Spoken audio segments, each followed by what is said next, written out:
Good morning students. Welcome to Gyanasya Gurukulam. In this video, we will study about the interior of the earth. Our first topic is about the structure of the earth. According to the scientists, the earth has been divided into three parts: the crust, the mantle, and the core. The crust is further divided into two parts: the continental crust and the oceanic crust. The oceanic crust is thinner as compared to the continental crust. Oceanic crust is around 5 kilometers thick, while the continental crust can be 20 to 30 kilometers thick also at places where mountains are present. And the range of the crust is from 0 to 100 kilometers. The next layer is the mantle. It consists of four layers. The first one is called the solid mantle, and the below layer this layer is called asthenosphere.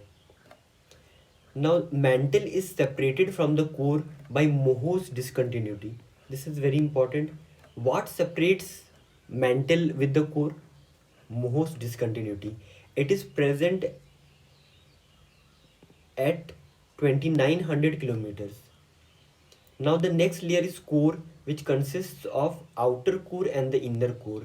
The inner core is solid while the outer core is liquid in stage.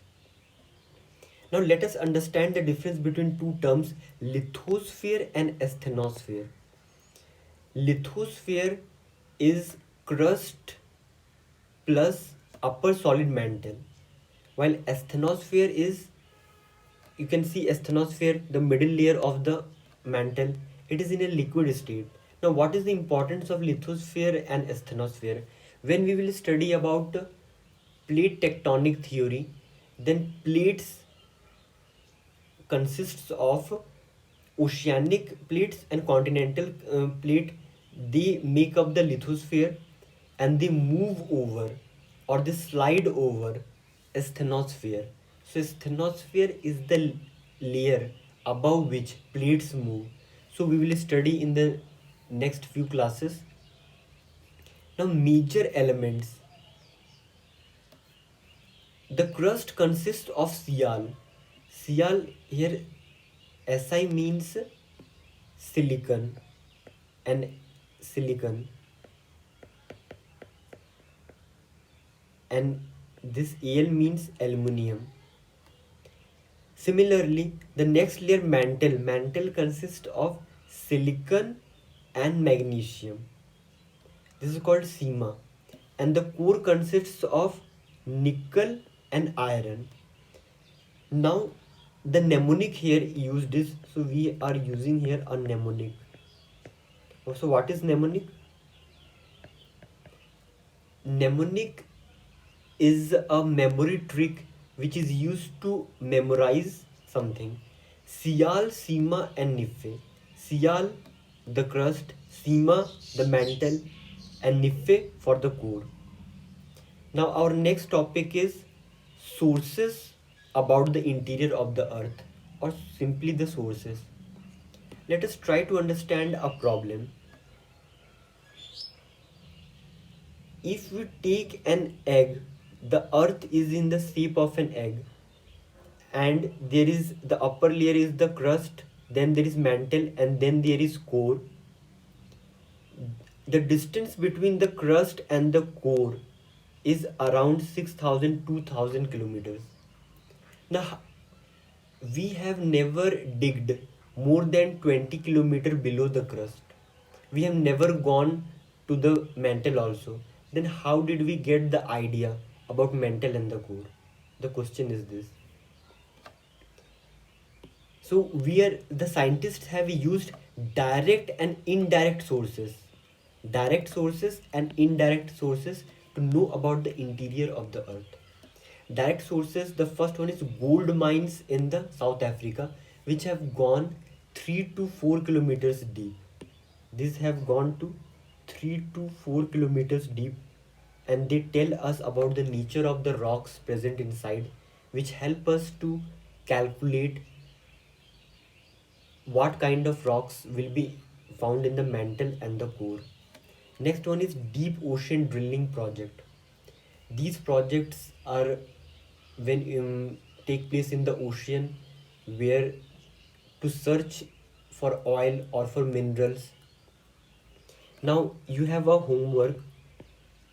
Does India does India have any deep ocean drilling project? And what is the name and the features of the project? Please find out and write in the comment box.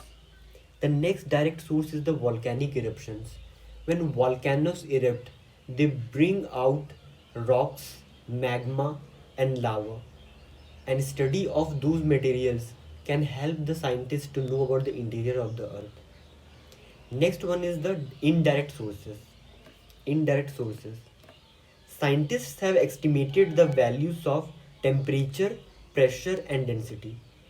See, when mining takes place, we have digged, when we go down, we have noticed that 1 degree Celsius temperature increases as we go 32 meters deep. So we can calculate that what will be the temperature of the earth inside the core. So have you understood how scientists have calculated temperature? Similarly, pressure and densities have been calculated of different layers. Now meteors. So what are meteors? Meteors are the material, the heavenly small materials which comes to the surface of the earth from the space, and they tell us about the niche. See, meteors and our earth, if you take this meteors and our earth, both are made, this is our earth, both are made from the same material. So by studying the material of the meteoroid, we can get idea about the interior of the earth. Next one is gravitation. You know that if you take this as a earth, this is a pole and this is the equator. We know that gravitational pull is more at the pole. Once weight, suppose you weight 50 kg at the equator, then you must be weighting around 51 or 52 degree at the pole. Gravitational field is more at the poles. So this value also helps us to calculate about the interior of the earth. Similarly, magnetic field and seismic activity. Seismic activity means earthquakes.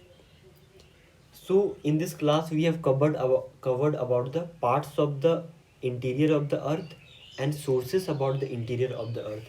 Thank you friends.